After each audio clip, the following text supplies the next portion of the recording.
এ দেশ তো আগাবে না। আমরা তো সবাই মিলে চাই যে দেশটা এগিয়ে যাক। এ পর্যন্ত সেরকম দৃশ্যমান কোনো কিছু আমাদের কাছে নেই। এর মধ্য থেকে যেগুলো বিল আকারে এসেছে এবং যেগুলো ল্যাপসেস হয়ে গেছে, সেগুলাতে আমরা আমাদের অধিকার পুরোপুরি পাইনি, কারণ সময়ের সীমাবদ্ধতা ছিল। সেই ক্ষেত্রে ইচ্ছায় হোক অনিচ্ছায় হোক আমাদেরকে এই প্রক্রিয়ার মধ্যেই থাকতে হয়েছে।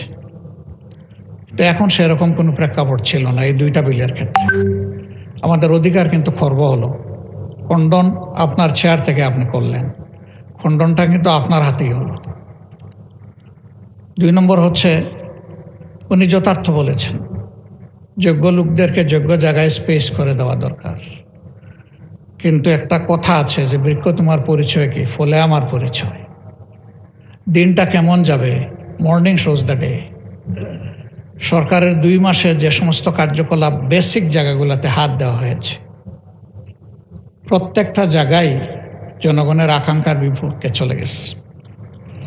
বাংলাদেশ ব্যাংকের মতো, আমি বেসিক জায়গা বলেছি, আমি কোনো কার্ড এইগুলো বলি নাই, নীতিগত যে জায়গাগুলো, বাংলাদেশ ব্যাংকের মতো সেন্ট্রাল ব্যাংকের গভর্নর নিয়োগের ক্ষেত্রে যে কাজটা করা হয়েছে এবং সাবেক গভর্নরকে বিদায় দেওয়ার যে পদ্ধতি অনুসরণ করা হয়েছে, জাতি এটা দেখেছে। এখান থেকে শুরু করে আমি বারবার এগুলার মেনশন করতে যাচ্ছি না। এ পর্যন্ত যে সমস্ত জায়গায় পরিবর্তন এসেছে সেগুলা জনগণ এবং ডেমোক্রেসি কোনোটাই সাপোর্ট করে না। এমনকি খেলার মাঠটা পর্যন্ত আমরা উন্মুক্ত রাখতে পারলাম না, ওখানেও গিয়ে আমরা ঝাঁপাইয়ে পড়লাম।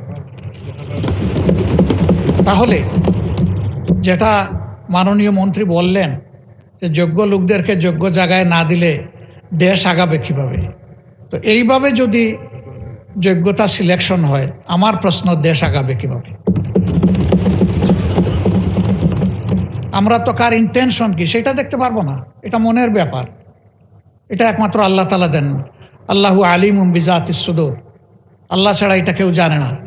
আমরা দেখব তার প্রকাশটা কি, বাস্তবায়নটা কি, কীভাবে এটা রিফ্লেক্ট করতেছে সমাজে। সেটা এই রিফ্লেকশনে আমরা শঙ্কিত যে এইভাবে সব কিছুকে পলিটিসাইজ করলে, ক্ষেত্রবিশেষে গোষ্ঠী পরিবার এগুলাকে প্রাধান্য দিয়ে আগাইলে এ দেশ তো আগাবে না।